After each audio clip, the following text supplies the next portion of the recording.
Okay, sorry, I forgot to record today also. So this is all about Java architecture. Java architecture has a JRE and JVM. JRE provides a runtime environment. JVM is provides a execution environment. To execute a program, we need JVM. Okay, JVM accepts .class file as input. Okay, how many components are there in JVM?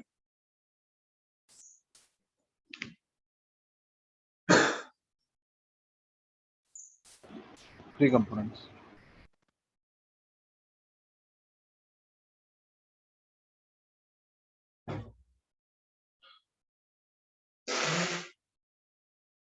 Yeah, sorry, I'm really have very bad cold today. Yeah.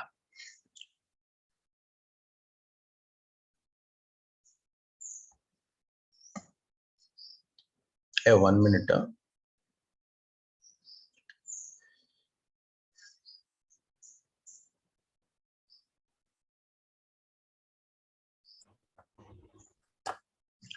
So these are the classes we need. Class loading is required, linking is required, initialize. Yeah, three components are there in a JVM. What is the first component? Loading. Once all the required jar files are loaded, the next it will go to the linking. Linking process happens here. In this linking, what happens? We have to link. See, in your academics, you might have studied, right? Linker and loader. These are the softwares. Okay. See, the compile linking happens in the JVM phase. In JVM module, it simply verifies the code is loaded properly or not, and prepare the data and resolve if there are any issues. So linking has three phases: verify, prepare, and resolve. After loading all the required files, we just link all these files, and then initialization, right? You know, right? Integer a is there. Until unless you initialize the variable, we can't use it. Simply you mention integer a, we can't use it until unless you initialize the value. Then only you'll get the value inside the variable called a. Similarly, after loading and linking only, we can do initialization of the class. So class is loaded and linking is done, and then initialize the class. After initializing the class, what is the next phase in JVM? The next phase of JVM is runtime data area. Basically, after initialization, it allocates a memory. It allocates memory to the class, right? See, we have created a simple class here. Integer void main and all we have used, and then we have used main method. We have used println and all. Integer a we have used, and then I just want to initialize one more variable here. For example, student. Okay, student. Okay, obj student equals. So please go on mute. I'm getting a lot of noise. Okay, student. Okay, so this is how we initialize a class. Initialize a class, right? Initialize a class. See, after initializing, what you have to do, we use all the methods. That's all. Very simple. In Java, is very simple actually. Okay, obj student dot display. That's all. But look at here. Here we have used a very important statement called a student object student equals new student. What we are doing? We are instantiating an object, also called as initializing a class. So this is what we are doing, initialization. Okay. Once initialization is done, what happened? Memory gets allocated. How do you know memory got allocated? So no, you might have heard about this new keyword. What is this new keyword all about? Tell me. Those who have some hands-on, you can answer this question. What is this new keyword?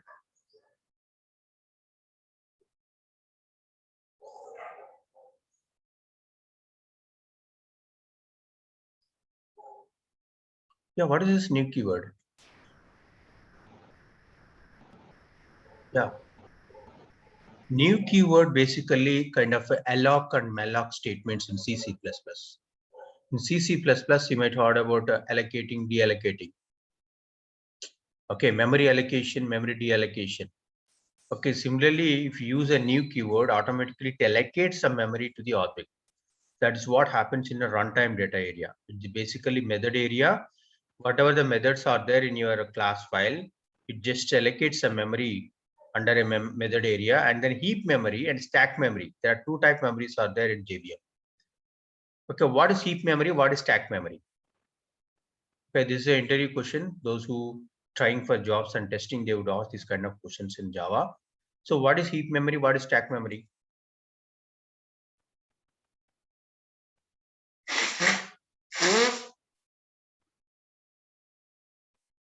What is heap and what is stack?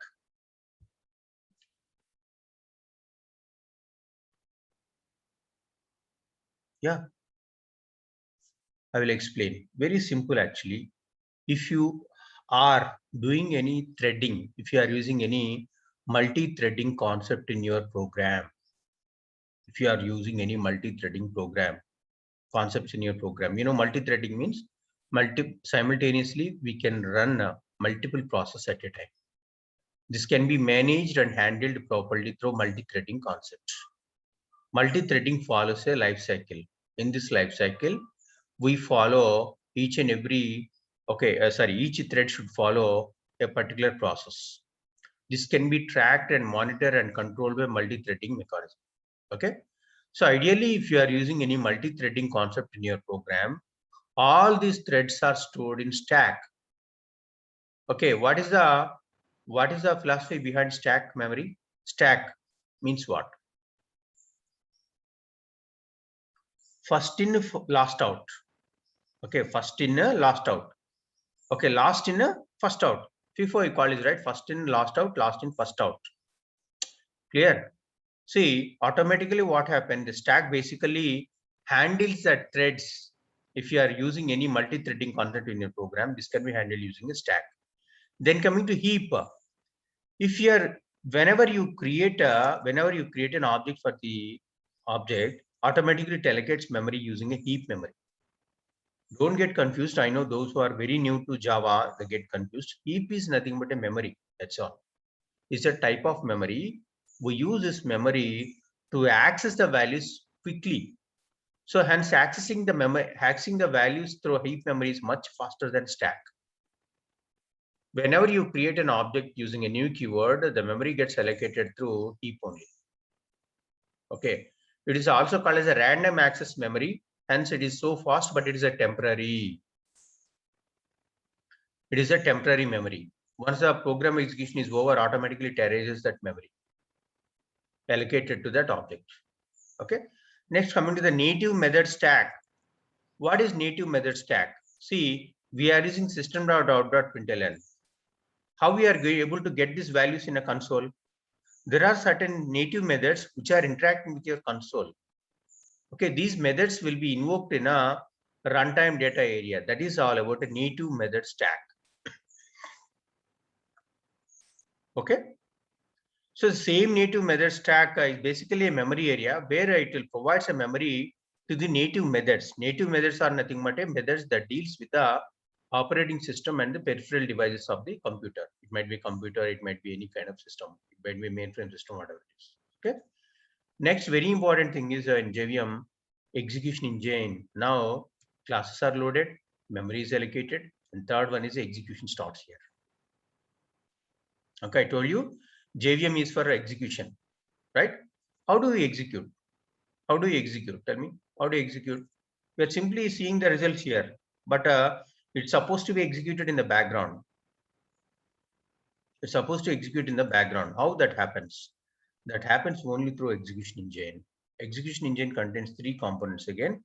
Interpreter, compiler just show only compile time errors and runtime errors, but interpreter, it interprets the byte code into the machine code. Okay, it interprets this class file into the machine code and it executes the program. Just-in-time compiler. What is just-in-time compiler in Java? Many times they have asked in interviews. What is just-in-time compiler? Tell me, anybody?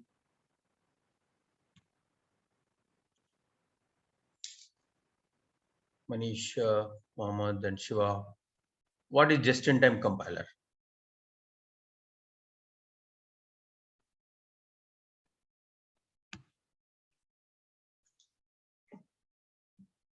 What is just-in-time compiler?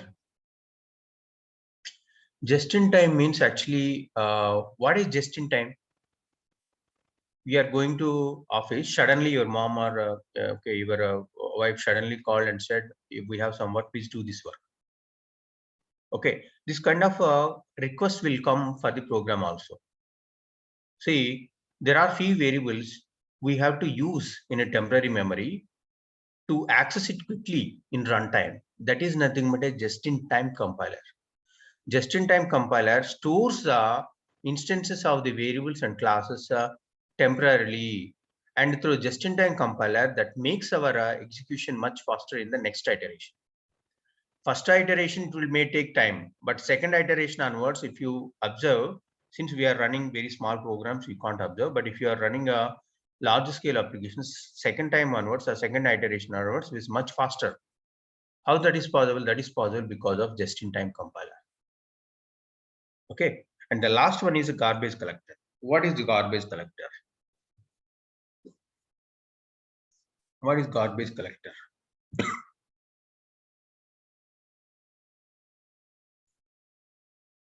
What is garbage collector? See, we have a yeah. Please answer question if you know. Yeah, it when the memory is it deallocates the memory of the object Okay, very good. Okay, or destroys the object which is not used anymore. correct. Very good. Very good. See, here if you look at it, there are two classes, right? We have two classes here. See, there are main class and student class. Two classes are there. Okay, student class, I have used object here and I have called a display method also. But what I'm doing, control home and control C.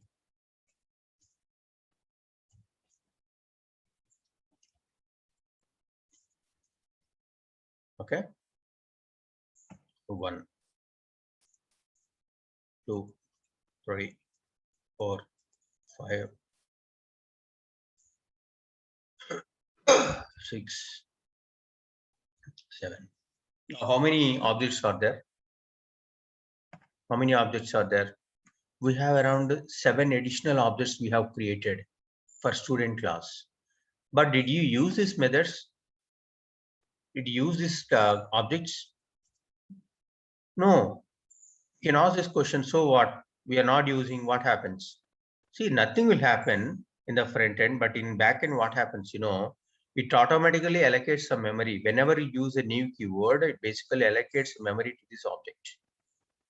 So it is a wastage actually. Lot of memory got wasted.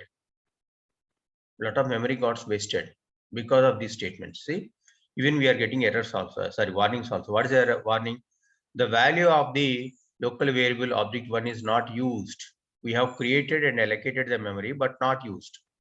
This can be avoided or rectified using a garbage collector. Okay, garbage collector. System.gc. This is a method. It invokes a garbage collector automatically. Okay. So suppose after creating the objects, I just thought that these objects are no more in use. Then you can exclusively call the garbage collector by using system.gc. GC is a garbage collector. This is a one mechanism. Okay, see here you can see runs the garbage collector. Okay, see one more thing. What it suggests? It suggests a JVM, expand effort and towards recycling unused objects in the order. That's fine. Okay, basically it removes all the memory and releases the memory if you invoke this method system.gc. But if you're not using this GC, what happens? Even if you explicitly call the GC method, Java has a built-in mechanism called garbage collection. Garbage collection simply calls this method periodically every 1 minute or 2 minutes, depending on the JVM version. It calls this JVM, garbage collector, and remove all the unwanted objects. Okay, objects which you have created but no more in use. All such kind of objects are removed and release the memory. That is the job of garbage collector. And the native method interface, very, very important. What is native method interface? So execution happens, how it happens? It's supposed to interact with the operating system. In turn, it will interact with the peripheral devices. It might be a monitor, it might be a keyboard, it might be a mouse, and so on. So that is where we need actually native method interfaces required. Native method interface is required. In turn, this interface has a communication with the native method library. This is the library where we have so many class files and packages. These packages are linked to the native method interface. This acts as a communication channel between the execution engine and a native method library. Whenever we require a console, automatically interact with the native method library and then executes the program. Clear? This is all about Java architecture. Very, very important. Okay. If you know this architecture, you are very much clear about Java program, you can start coding. Let me know if you have any questions.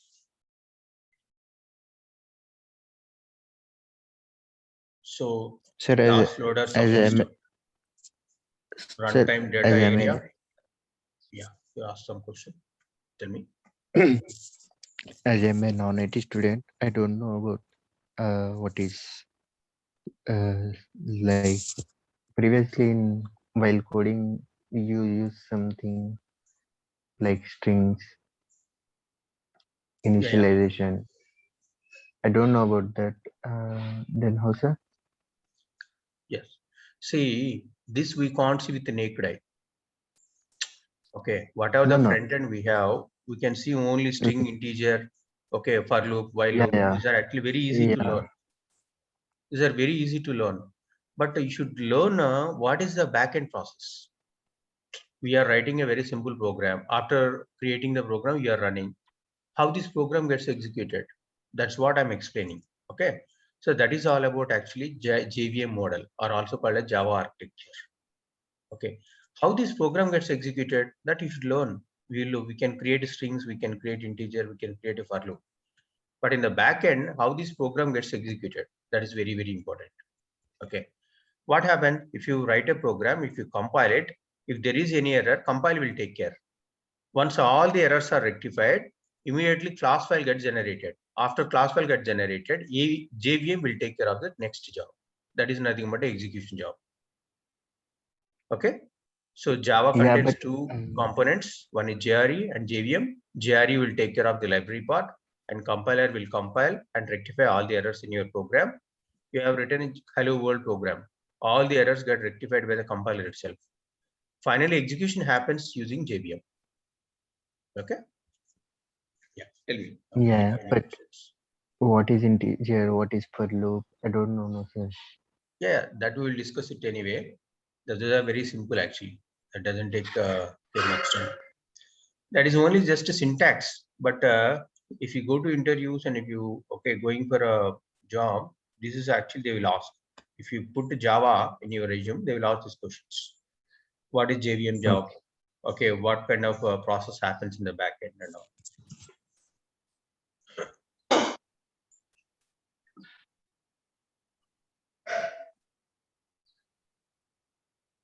So if you are clear about this concept, I will go to the next concept.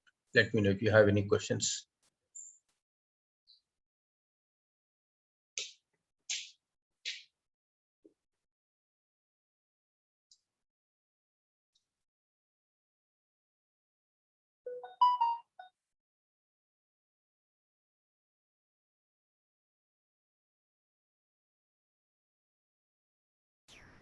One question.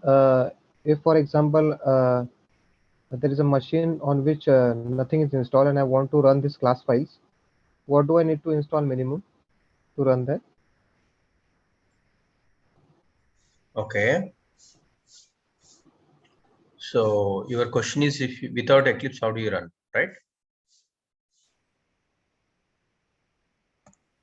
No, can you come again? Like I have Eclipse, but so I have a machine, okay, on which I have the class files, and I want to run the class files. So you can simply use Java. Okay, you copy the class file in the path.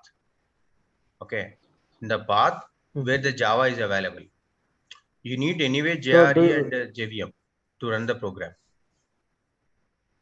Okay, JRE and JVM is required. Required. JDK is not required. JDK is not required, but JDK is nothing but a JVM and JRE only.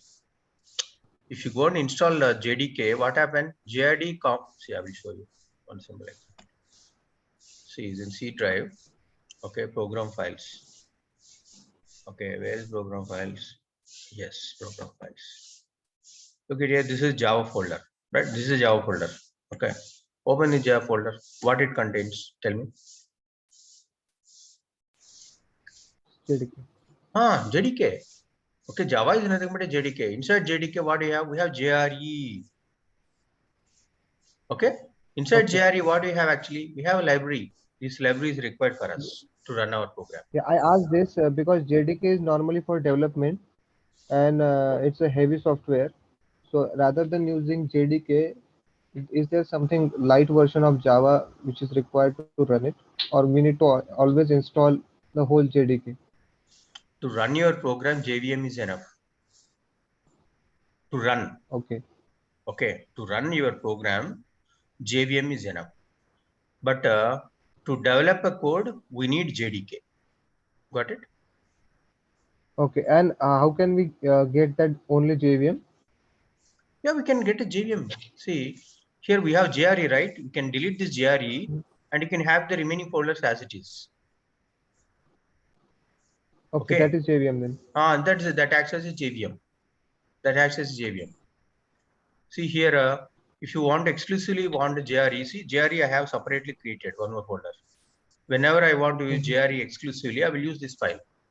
But I want to develop the code also, then I will use JDK. JDK contains both JRE and JVM. Okay. So separately we cannot install JVM. Only through JDK only we can install. No, JVM also can be installed. Okay. Let me show you. JVM. Okay. For Mac. See. Look at here. Mac environment. I want to install Java for Mac. Okay. Just click here. See. Download Java for Mac. Just click here. Agree and all. See, whenever you click automatically, what happens? Yeah, JDK. Open JDK. Just go to open JDK. Yeah, see, JDK. Okay, and JDK and standard edition 16, 18 and all. Okay, if you click JDK, along with JDK, you will get JVM by default. Okay, but the only thing is, if you want exclusive run on JVM on Mac machine, you have to search JDK with okay, Mac compatible. Mac compatible. See, I'll show you once again.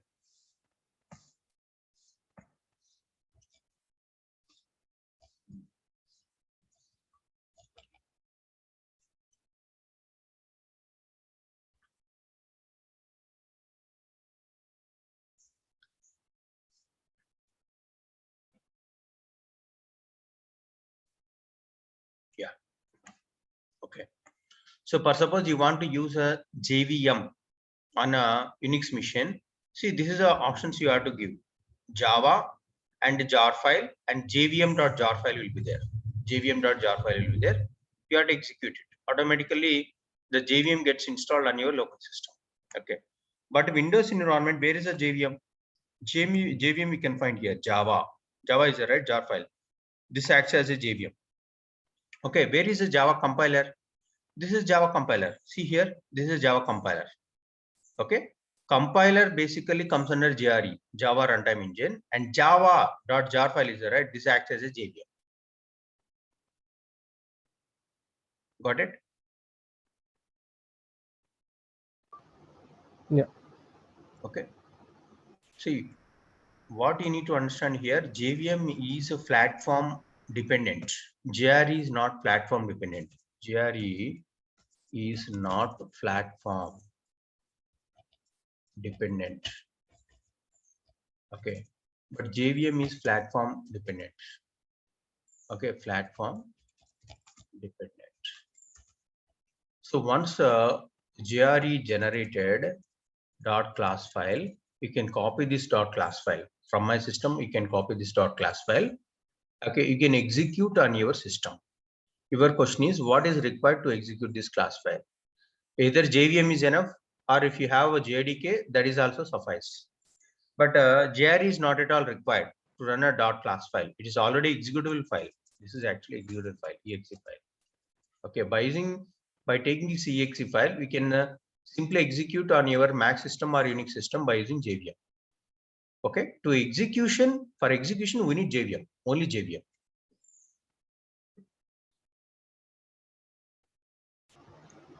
Okay. Hope I am clear now.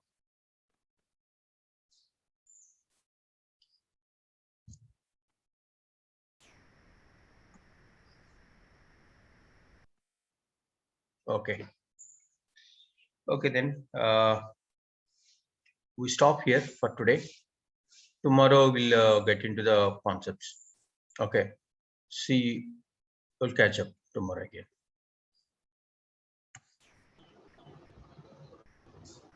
Okay.